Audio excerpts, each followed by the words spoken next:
एकादशाधिकरणम आरचेति, 11वें अधिकरण को आरंभ किया जाता है।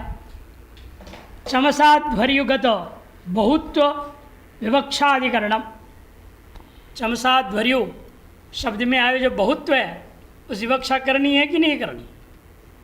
पूर्व पक्ष कहेगा जैसे ग्रहण सम्माष्टि में एक वचन था, ये 16 ग्रह पात्र हैं, सभी को धोना है कि एक ही को धोना है, लेकिन एक वचन विवक्षा मत करो, ऐसा आपने कहा, वचन की विवक्षा त्याग दिए।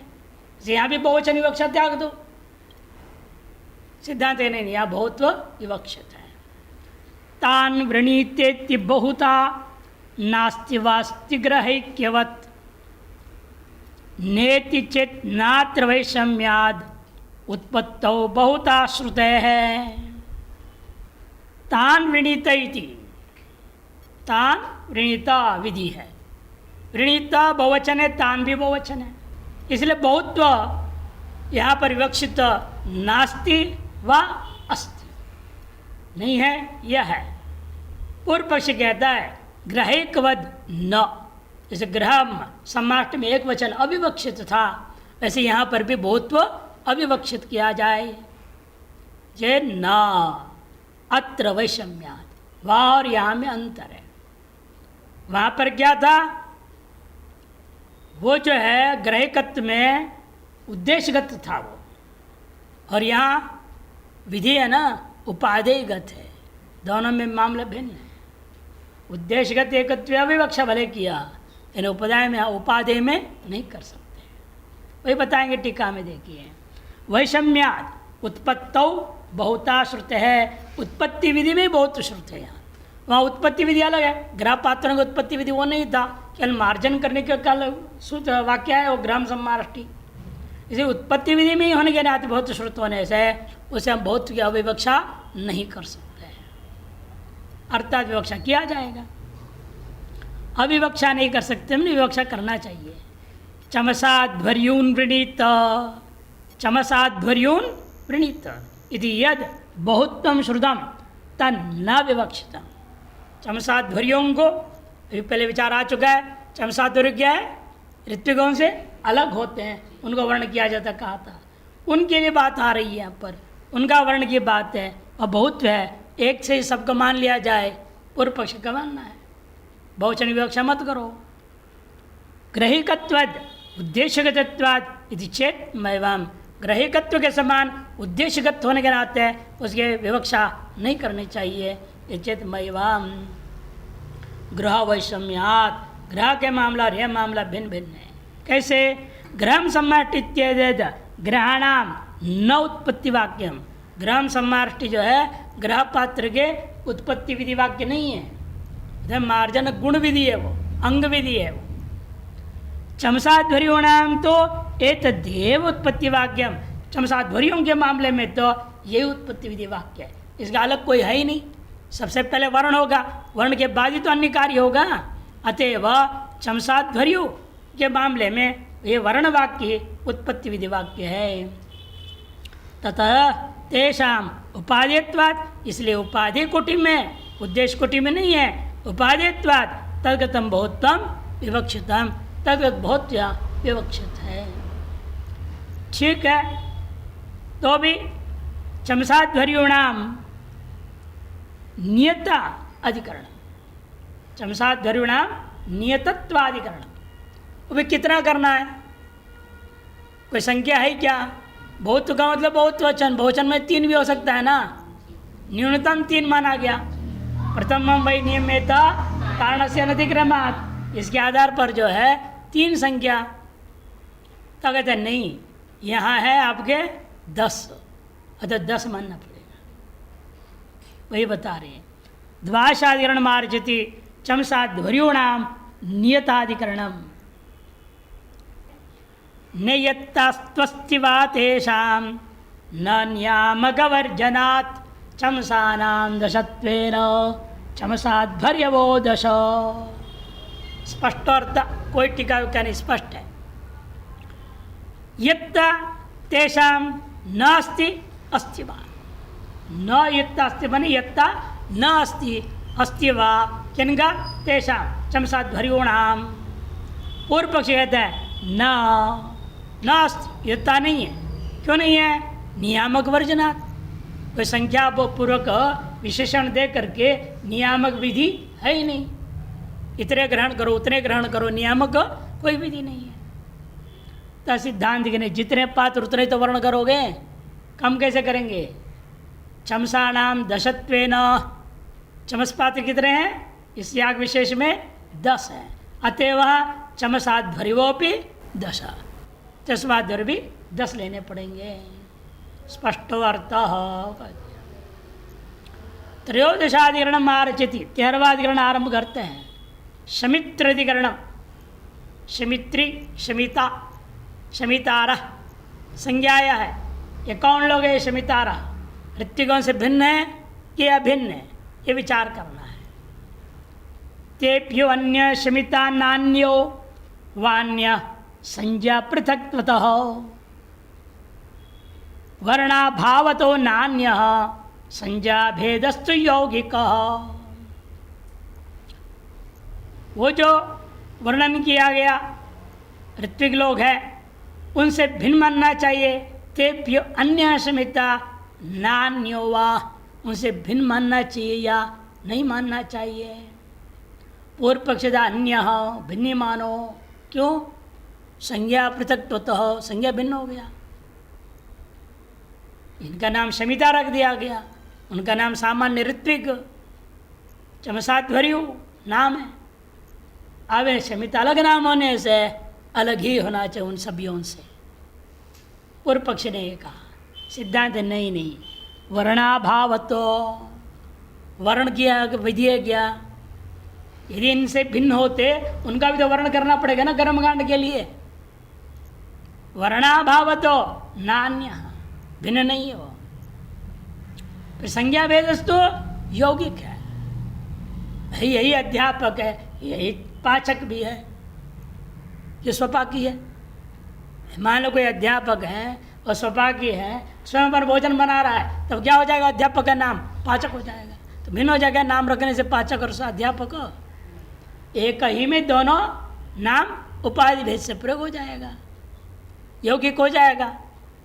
इस तरह से यहाँ पर भी यौगिक नाम है, इसे उन्हीं ऋत्विकों में चुन लिया जाता है। इस कार्य विशेष के लिए उनका नाम शमिता रख दिया जाएगा। यदि अलग होते शमिता, उनका वर्ण भी अलग होना चाहिए।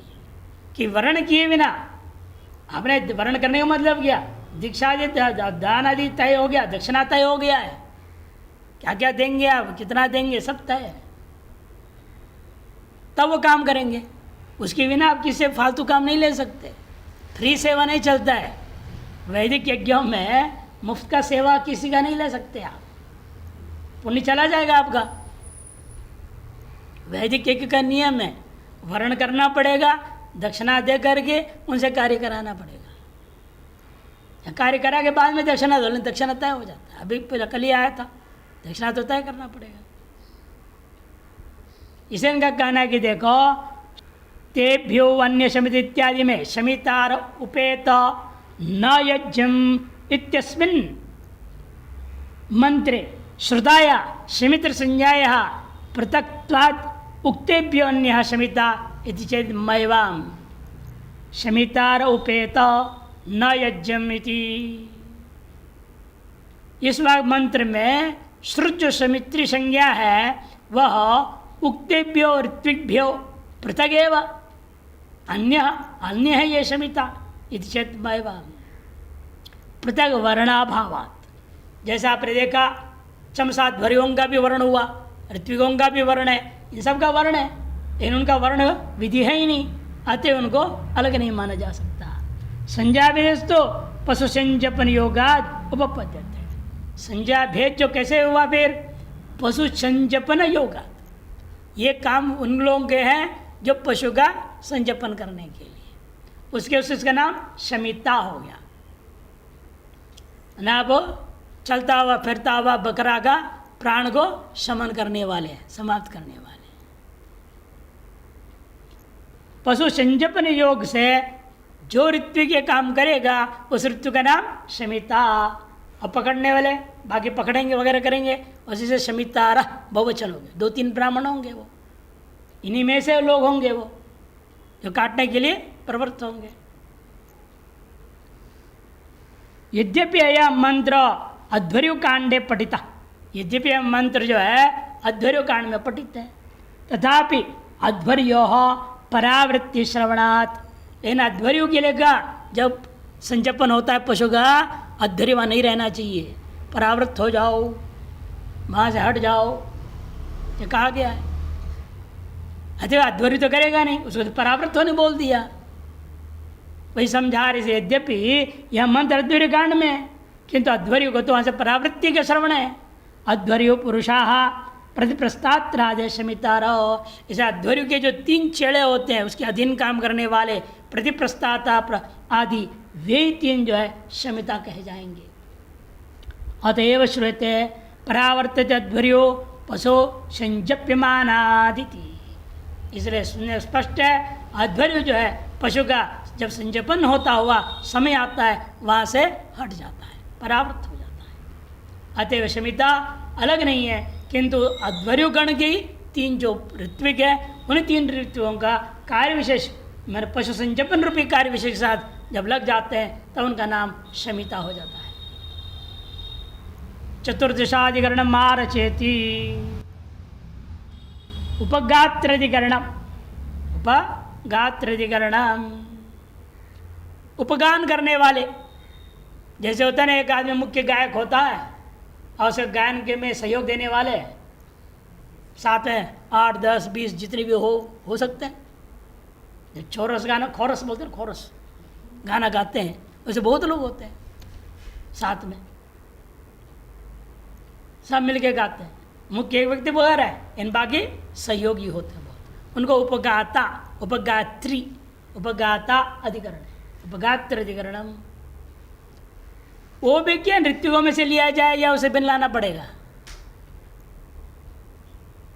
अन्यस्युरुपगातार उदितेभ्यो न वा तथा लोक्यत्रापि तथामैवं नाध्वर्युरिति लिंगतः। पूर्वाधिकरण के अनुसार आप शंका जैसे किया था पूर्व पक्ष ने, वहाँ भी अन्य होना चाहिए, सिद्धांत के अन्य नहीं होगा। शमिता के मामले में, स्वरूपगाता का मामले में पूर्व पक्ष कहता है अन्य स्वरूपगातार संज्ञा भेदादेव, हेतु वही है, उनका नाम उपगाता, एक गाता मैंने उद्गाता, उसका नाम क्या है? उद्गाता।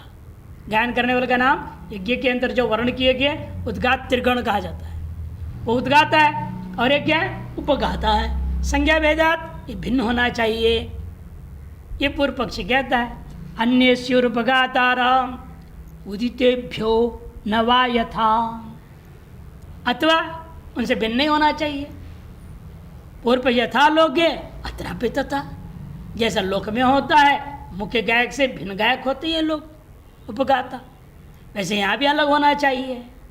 मैवाम सिद्धांत नहीं, नाध्वर्यति लिंगता, वही अध्वर्य को जो परावृत करने का अधिकार कहा गया उसी से ज्ञापन होता है, ऋत्विक से भिन्न नहीं होंगे। उन्हीं ऋत्विकों में सहयोग देंगे, होत्रगण वाले भी साथ में गाने देंगे थोड़े, ब्रह्मगण भी बैठा हुआ है उधर, अध्वर्यगण भी है, उद्गात्रिगण में वाले के साथ में गाने के लिए अन्य भी तो ऋषि लोग हैं, सब है ऋत्विक, वे भी गा सकते हैं। ऐसे उनसे पृथक वर्ण, पूर्व हेतु वही है, पृथक वर्ण का अभाव। यदि उपगाता को वहाँ खड़ा करना पड़ेगा एक मंडप में, उनका भी तो वर्ण करना पड़ेगा ना। यदि अलग होते उनका भी वर्ण विधि होना चाहिए, वर्ण विधि अभाव, वही हेतु यहाँ पर सिद्धांत दोबारा देगा। यथालोके मुख्येभ्यो गायक नायक आदिभ्यो अन्य पार्श्वस्था उपगातारा तथा अत्रापि चेत वैवान, लोक में देखा गया मुख्य गायक एक होता है, मुख्य नायक भी होता है, उनसे अन्य गायक और नृत्य आदि करने वाले होते हैं। ठीक यहाँ पर उसी प्रकार से अलग मानना चाहिए। चेत वैवाम तद्युक्तेभ्य पुरुषेभ्य उपगातारो अन्य भवेयुः, तद्युक्तेभ्य तार उपगान रूपी क्रिया के कर्ता से युक्त होकर के पुरुष उपगाता अन्य होते यदि, तो तदानीम अध्वर्यो प्रसक्त भावात नाद्वरूपगायेत यदि प्रषेधो अनर्थक स्यात्। तब क्या होता, यदि भिन्न होते, ये क्यों कहा भाई 16 ऋत्विक हैं, उद्गात त्रिगण 4 हैं, वो 4 गा रहे हैं, उनको गाने में साथ देने के लिए और लोग गावे, वो ऋत्विक ही गावे, उनमें से एक को कह दिया तुम चुप बैठोगे उद्गाता को। यदि वो उपगाता लोग अलग होते, ये क्यों कह रहे उद्गाता चुप रहे, तो सभी ऋत्विक चुप रहेंगे ना। यदि उपगाता अलग वर्ण किया होता तो जितने अन्य ऋत्विक है उद्गात त्रिगण से कितने हैं 12 चुप बैठते। ये कहने की क्या जरूरत थी, उद्गाता चुप रहे। उद्गाता चुप रहे का मतलब गया 12 में से एक को चुप कर दिया आपने, यानी बाकी 11 उपगान कर सकते। इसीलिए अलग वर्ण नहीं किया जाएगा उपगाताओं को। यदि ऐसा यदि मान लेते हम तो युक्ति भी पुरुषे भी उपगातरो अन्य यदि भवि हो तदानीम अध्वर्यो प्रसक्त भवाद, अध्वर्य की प्रसक्ति नहीं थी तो नाध्वर्य उपगायेत यदि प्रच्छेदो अनर्थकस्या। तस्मात् उक्तेषु एव यौगिकः संज्ञा वेदा। उक्त ऋत्विकों में ही जब उपगान करेंगे उन्हीं ऋतुओं का नाम क्या हो जाएगा, उपगाता हो जाएगा। जैसे पशु संचपन में जो अध्वर्य गण के 3 लोग थे, उन्हीं का नाम वो कार्य विशेष क्रिया विशेष कर जब करेंगे, पशु काटने रूप काम जब करेंगे तो उनका नाम क्या पड़ गया था, शमिता। उसी प्रकार से जो 11 अध्वर्य से भिन्न जो 11 ऋत्विज हैं, चाहे सभी के सभी चाहे जितने चाहे उतरे लोग उन उद्गाताओं के साथ गायन में सहयोग दे सकते हैं। अतएव क्रिया विशेष को लेकर के संज्ञा भेद मातृवा जो यौगिक संज्ञाएं सब जो है और पृथक वर्ण आदि विधि भी ना होने के कारण से भी अलग लोग नहीं है। ये सोम विक्रेतु पृथक्वादिकरणाम पंचदशाधिकरण मारचेति 15वां अधिकरण आरंभ होता है। सोम विक्रेतु, सोम को बेचने वाला और सोम को खरीदने वाला ये भिन्न भिन्न होंगे।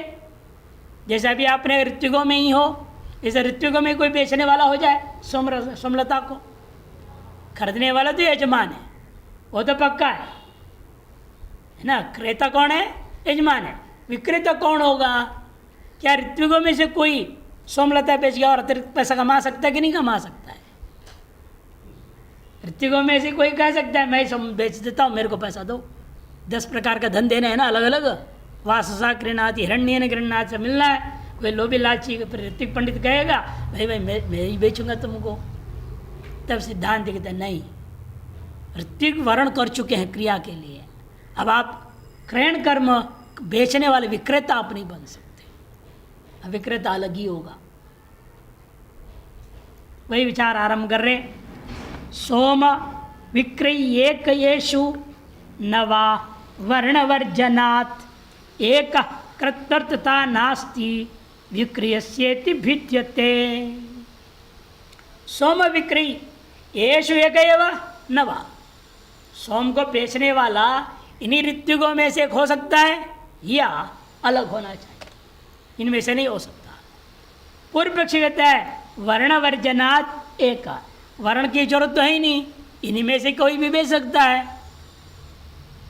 कहते नहीं, कृतर्थता नास्ति, कि विक्रय जो है कृतर्थता नहीं है, इसे वर्ण नहीं हो तो क्या हो गया, विक्रय स्थिति भिद्यते, इसलिए भेद है। कृतवर्त के लिए जहाँ होता है वह वर्ण होता है, जहाँ कृतवर्त नहीं है वह वर्ण करने की जरूरत नहीं है। इसीलिए विक्रेता, ये लोग कृतवर्त हमने खरीद चुका हूँ, इन लोगों को हमने कर्तु करने के लिए, याग करने के लिए वर्ण कर लिया गया है, उन्हें खरीद लिया गया है।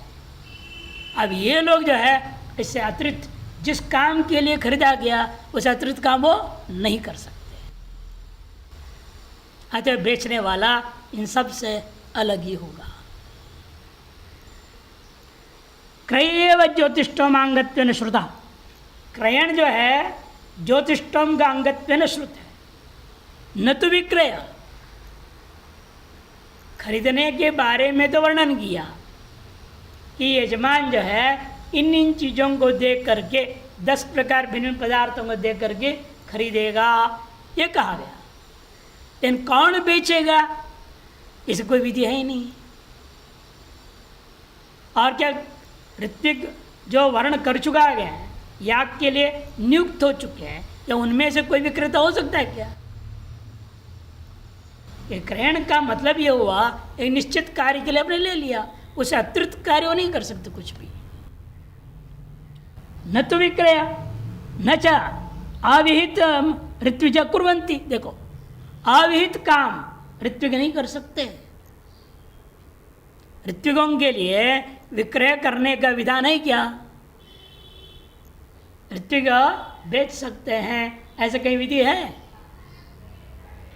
और अविहित क्रिया कलाप ऋत्विक नहीं कर सकते, और विक्रय रूपी क्रिया उनके लिए विहित नहीं है, इसे वे नहीं कर सकते। तस्मात् अन्यो विक्रेता, इसलिए ऋत्विकों से भिन्न ही विक्रेता होगा। षोडशाधिकरण आरचयति, 16वाधिकरण आरंभ होता है। ऋत्विक शब्द वाच्यताधिकरणम, ऋत्विक शब्द वाच्य कौन होंगे उसका निर्णय लेंगे। किम ऋत्विक नाम सर्वेषु समानम उत केषुचित् ऋतौ यजनम में तेषां तुल्यम इत्यस्य नाम तत् सौम्याद्भरस्य सप्तस्योर दशचित्यादि संख्यया न सर्वेषां समम नाम केषांचिद् योग रूढ़ितः। योग रूढ़ी से कुछ ही लोगों का नाम ऋत्विक पड़ेगा, सबका नहीं। कुछ लोग कौन? वही 16 लोगों का ही नाम ऋत्विक पड़ेगा। नहीं तो सदस्य मंडप में आए हुए दर्शन करने, याग दर्शन करने आए, सेठ है आप ही ने निमंत्रण दिए याग के लिए, आइए आइए, सब बैठे हुए हैं, वो सब क्या ऋत्विक कह जाएंगे कि ये सब यजन के लिए आए हुए हैं, याग के में हिस्सा लेने आए हुए हैं ना। भले भंडारा खाने आया होगा, वो भी तो याग का हिस्सेदार है, उसको भी ऋत्विक कहेंगे क्या? होता है ना यज्ञ में भंडारा होता कि नहीं हो गया, रोजाना होगा, रोजाना खिलाना पड़ता है। जो भी आए जितने सब खाओ पियो, यज्ञ का नियम है। यज्ञांतर्गत तो अन्नदान भी है, ग्रहण करने वाला भी यज्ञांतर्गत आ गया। क्या सबको ऋत्विक कहोगे क्या? पूर्व जहाँ कहेंगे हम सबको ऋत्विक कहेंगे, ये यौगिक शब्द है। ऋतौ यजति, अब ऋतु का अर्थ तो यहाँ दूसरा ले रहे, वहाँ क्या अर्थ किया था व्याकरण में? आज ही किया था। ऋतु का अर्थ दक्षिणा, दक्षिणा लेकर के कर्म करने वाले का नाम ऋत्विक। इन यहाँ पूर्व पक्षी अलग ढंग से ले रहे। देखो, किम ऋत्विक नाम सर्वेषु, जितने भाग ले रहे सभी को कहा जाए, समानम सभी में समान है, उत केषुचिदेव, तो कुछ ही लोगों का नाम ऋत्विक पड़ेगा। पूर्व पक्षी ऋतौ व्यजनम, ये विग्रह करूंगा मैं।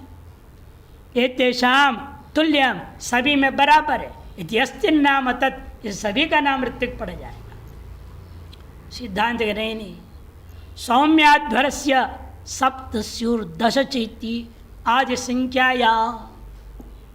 सोमयाग में निश्चय अध्वर मने याग, सौम्य मने सोम, द्रव्य संबंधी, अध्वर मने याग के हैं अंदर अधिक से अधिक कुल मिला के 17 का, सप्तच दशच मने 17 लोग आए हुए, सबका नाम ऋत्विक कैसे रखे कहेंगे हम? निश्चय कर दिया संख्या, वहाँ 17 का ही नाम पड़ेगा जो है ऋत्विक के नाम से। और 17 याग लोग हैं, 17 याग में भी जो नियत संख्या है उतने ही कई नाम ऋत्विक होगा। न सर्वेषां समम नाम, इसलिए सभी के लिए बराबर नाम लागू नहीं हो सकता। किंतु योग रूढ़ित केषांचित् देव, केवल यौगिक शब्द नहीं मानूंगा, किंतु ये योग रूढ़ मानूंगा। जैसे पंकज शब्द है, योग रूढ़ है।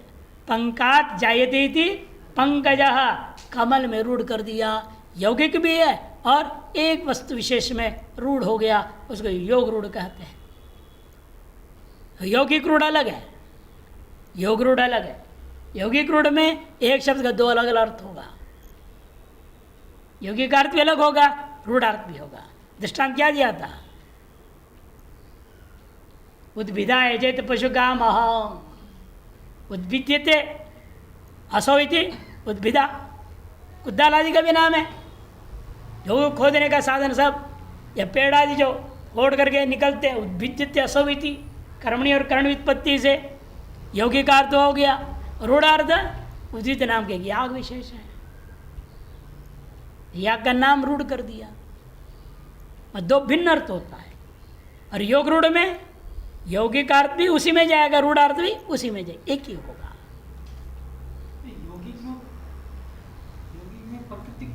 केवल यौगिक अलग है, हम यौगिक केवल नहीं बोल रहे, योग रूढ़ और यौगिक रूढ़ की बात हो रही है। यौगिक अलग है, रूढ़ अलग है। योग रूढ़ और यौगिक रूढ़ चार प्रकार का।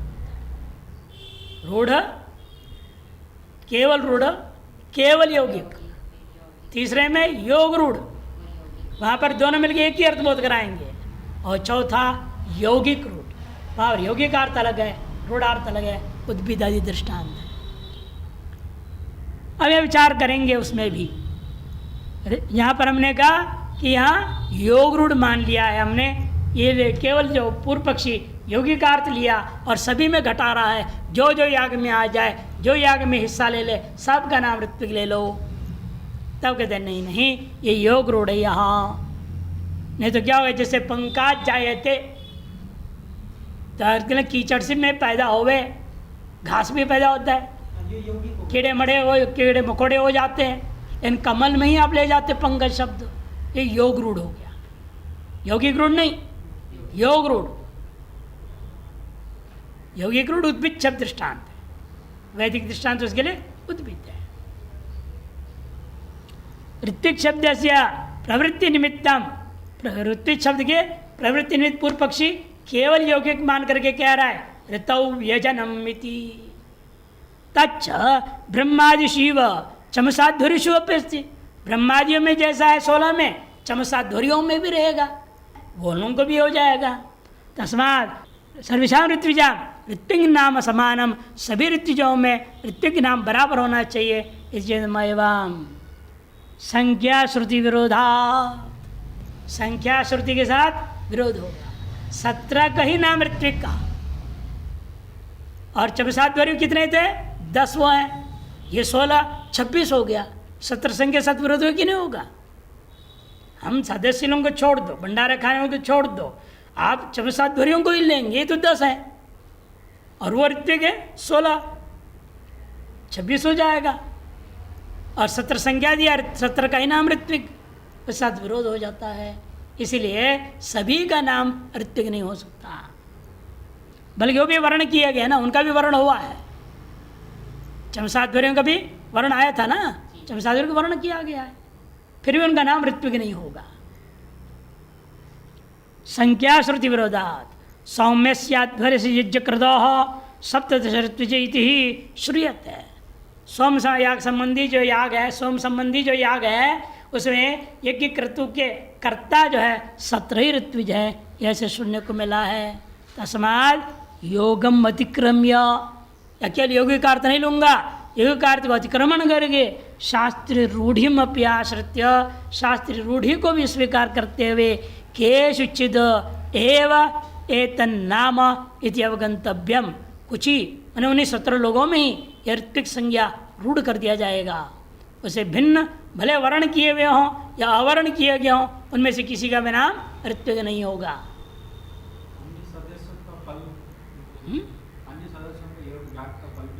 क्यों नहीं मिलेगा? अरे इतने दिव्य क्या रोज के दर्शन का फल नहीं मिला? पुण्य कर्म का दर्शन करना भी तो फल है। आप मंदिर जाते हो, मूर्ति दर्शन कर रहे हो, और ब्राह्मण एक बैठा अपना अभिषेक कर रहा है, उसका दर्शन करते हो, क्या लाभ हुआ आपको? उस पुण्य कर्म का दर्शन करते कि नहीं करते हैं आप? आपको पुण्य मिलेगा, उसका ऐसे नहीं मिलेगा। लेकिन वो जो याग का फल है स्वर्ग, जिसके लिए यजमान कर रहा है, वो यजमान को ही मिलेगा, आपको नहीं मिलेगा। ऋत्विक को भी नहीं मिलेगा स्वर्ग, यजमान मात्र को मिलेगा। ऋत्विक को तो दक्षिणा मिल गया, कहानी खत्म हो गया उसका। और दर्शकों के अन्यों के लिए पुण्य मिलेगा। लोग 108 परिक्रमा करते, और ऐसे बड़ा यज्ञ हो रहा था, राजस्थान में उनको ले गए। हनुमान जी का 11 फुट बड़ा लंबा चौड़ा हनुमान जी का प्राण प्रतिष्ठा थी, बहुत बड़ा यज्ञ मंडप बना था, 9 कुंडी। इतना भीड़ थी, हो खाओ खाओ खाओ खाओ करते रहे। मैंने कहा क्या है, इनको रोके कैसे? कथा प्रवचन वाले प्रवचन माइक से चिल्ला रहे, सुनने का कौन? तो हमने कहा कि ऐसे करो, ये काम चलेगा नहीं। हमने घोषणा कर दिया, जो 108 परिक्रमा करेगा उसको महान पुण्य मिलेगा, सब तुम्हारी मनोकामनाएं पूरी हो जाएंगी। अब लोग कहना कि अब सब हल्ला गुल्ला बंद, सब लग गए, दौड़ रहे गिनते रहो, अपने 108 पूरा करते रहो। मेरे को दिमाग है बजो संत का ना, भूत न्याय, भूत को सिद्ध कर लिया, भूत तंग कर रहा है तो भूत को क्या कहा, बांस पे चढ़ो उतरो, चढ़ो उतरो। मैंने इनको ऐसा लगाना पड़ेगा, सब मूर्ख है। ओम प्रकाश जाके बता रही है, तो अपने बढ़िया युक्ति निकाला, कहते भीड़ को पकड़े ही नहीं आ रहे ये लोग, कोई कहाँ जा रहे, कोई कहाँ जा रहा, कोई चिल्ला रहा है, कुछ कर रहा है। अब सब उसमें लग गए, अपने बच्चों को लेकर लग गए वो लोग। जिनको प्रवचन सुनना है प्रवचन सुनने बैठ गए थे। इसलिए युक्ति से मुक्ति करनी पड़ती है हर जगह पे। इन दर्शकों को पुण्य मिलेगा, परिक्रमा करने का पुण्य मिलेगा। पसीना छूटा कि नहीं छूटा उतने लोगों के, कितने पसीना छोड़ लिए 108 परिक्रमा करने। परिश्रम तो आई है, पुण्य तो जरूर मिलेगा।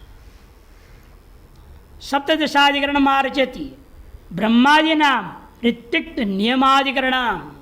ब्रह्मादियों में ऋत्विक का नियमन करेंगे। कैसे करोगे? एक दीक्षा प्रकरण से।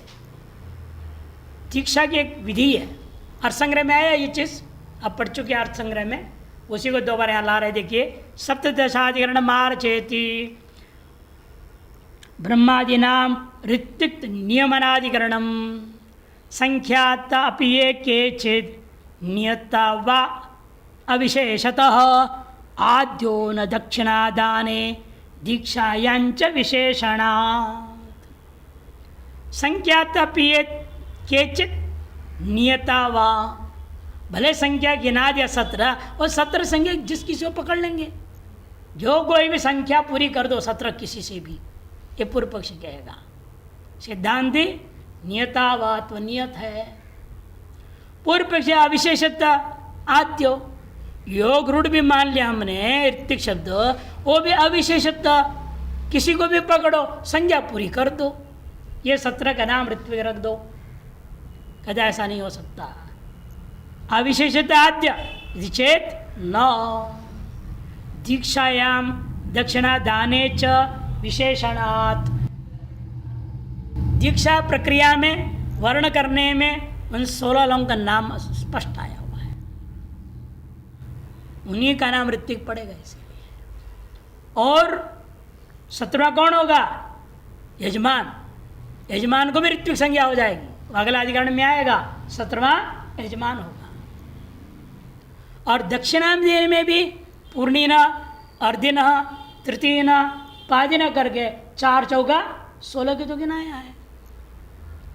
इसे नियत है, ये 16 संख्या और एक यजमान मिला के 17, ये नियत संख्या है। इसे लोग भी नियत ऋत्विक है, जिसकी 16 17 संख्या में पूरी करना नहीं है। ये सप्तदश संख्याता ते ब्रह्मायशु चमसादृशु च ये केचित इच्छया गृहीतव्या। 17 संख्या पूरी करनी है, ब्रह्मा आदि 16 है, इधर चमसध्वर्यु 10 है और अन्य लोग हैं, किसी में से भी उठा के 17 ले लो। कहते ऐसा कर लो पूर्व पक्षी। क्यों? विशेष से अश्रवणात्, विशेष विधि विधान सुनने को नहीं मिला, जिस किसी को भी ले लो। इति चेत मैवं दीक्षिणा वाक्ये दीक्षा वाक्य च विशेष श्रवणात्। दक्षिणा वाक्य में और दीक्षा वाक्य में, दोनों वाक्यों में विशेष नामों को गिनाया गया है, उन्हीं का नाम ऋत्विक पड़ेगा। ऋत्विक्भ्यो दक्षिणाम ददाति इत्युक्त्वा तद विशेष श्रूयते। ऋत्विकों के लिए दक्षिणा दिया जाता है, यूँ कह करके उनके विशेष गिनाया गया। अग्निधे ददाति ब्रह्मणे ददाति इत्यादि नाम। अग्निध नामक ऋत्विक को दक्षिणा देता है, ब्रह्मा नामक ऋत्विक को दक्षिणा देता है, इत्यादि पूरे 16 का नाम लिया, प्रत्येक का नाम लिया, उसी क्रम से उनको बुला बुला करके दक्षिणा दिया जाएगा। क्रम से बिठा दो और क्रम से पूजा करके सबको दक्षिणा दे दिया जाए। और दीक्षा वाक्य में भी आप देख लो, सत्र प्रकरण है दीक्षा वाक्य में, उसे भी सत्र याग का प्रकरण में आया, ये यजमानास ऋत्विज, जितने यजमान है वे सब के सब ऋत्विक भी है। ऋत्विक की यजमान, यजमानी ऋत्विक। रोज यजमान कौन बनेगा? आज यजमान है कल यजमान नहीं रहेगा, आज यजमान है कल ऋत्विक हो जाएगा, और आज ऋत्विक उनमें से एक कल यजमान हो जाएगा। इस तरह सभी के सभी यजमान भी हो जाते हैं, सभी के सभी ऋत्विक भी होते हैं। ये नियम है। ये यजमानास ऋत्विज इत्युक्त्वानन्तरम् एव आमनायते, पाठ किया गया। अध्वर्युर गृहपतिम दीक्षित्वा, अध्वर्यु यजमान पर निर्णय लेगा, ये आप जो ब्राह्मण हैं हमारे याग का अध्वर्यु बनेंगे, तो ठीक है। तो अध्वर्यु पहले यजमान को दीक्षित कर देगा याग में, दंडेन दीक्षेति इत्यादि नियम है, पयोव्रत में लगा देगा। वो नियम में लगाना उसको ही दीक्षा कहते हैं। फिर क्या करेगा? गृहपतिम दीक्षित्वा ब्रह्मांडम दीक्षेति, और ब्रह्मा नाम के ऋत्विक को स्वीकार करेगा। तथा उद्गातारम ततो होतारम, से उद्गाता का फिर होता का, ततस्तम प्रतिप्रस्थाता दीक्षित्वा, फिर अपना जो नीचे रहने वाला अध्वर्यु का चेला प्रतिप्रस्थाता उनको दीक्षा देगा। और उससे आगे की दीक्षा कौन करेगा? प्रतिप्रस्थाता करेगा। अर्धिनों को प्रतिप्रस्थाता दीक्षित्वा अर्धिनो दीक्षेति, अर्धियों को अर्ध दीक्षा पाने वालों को ब्राह्मणाच्छंसिनम ब्रह्मण प्रस्तोतारम उद्गातु मैत्रावरणम होतु। ब्राह्मणाच्छंसी ब्रह्म वर्ग का, प्रस्तोता उद्गात्री वर्ग का, और मैत्रावरण होत्री वर्ग का। फिर अपने वर्ग का अगला कौन है? नेष्ठा, उसको दीक्षा देगा। और नेष्ठा आगे के तृतीय न हो, नेष्ठा दीक्षित्वा तृतीयनो दीक्षयति आग्निदम ब्रह्मण, ब्रह्म वर्ग का आग्निद को, प्रतिहर्तारम उद्गातो उद्गात्रगण का प्रतिहर्ता को, और अच्छा वाकम होतु, अच्छा वाग नाम का ब्राह्मण को होत्रिगण का ऋत्विक के रूप में वर्ण किया जाएगा। तम उन्नेता दीक्षित्वा, फिर वो क्या करेगा? उन्नेता को दीक्षा करेगा। अपने वर्ग का अध्वर्य वर्ग का चौथा है, वो उन्नेता क्या करेगा?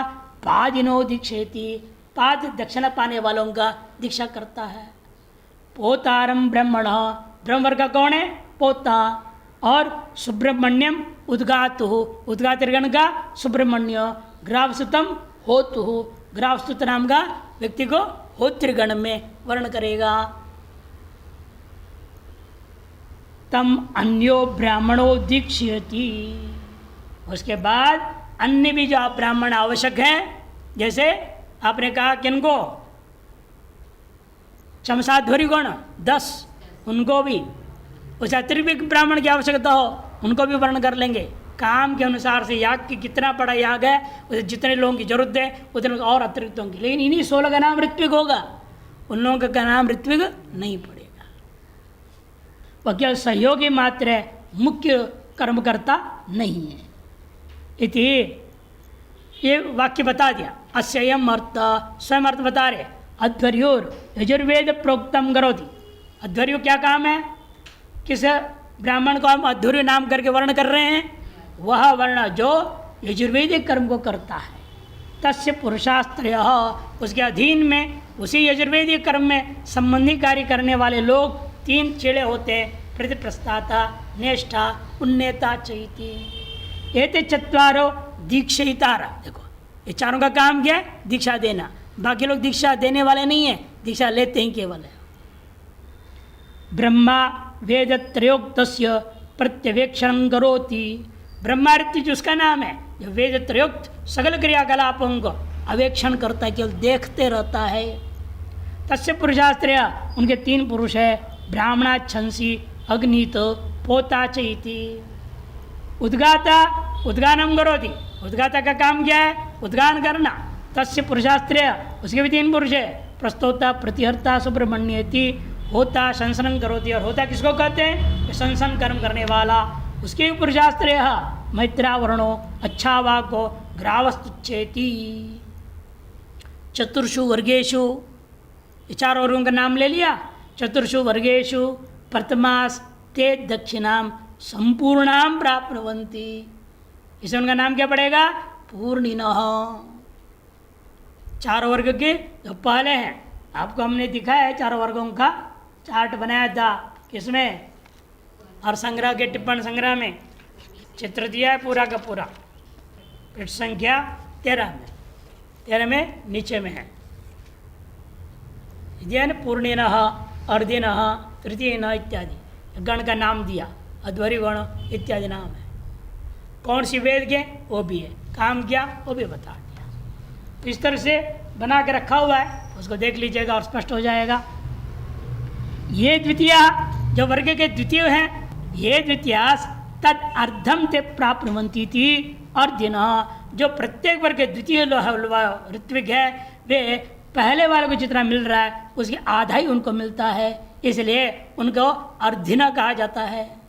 ये तृतीया ते तृतीयांशम प्राप्नुवन्ति, जो तृतीय वर्ग के तृतीय लोग हैं वे पहले वाले को जो मिला था उसके तृतीय अंश को ही वे प्राप्त करते हैं, इसे उनका नाम रख दिया गया तृतीयनः।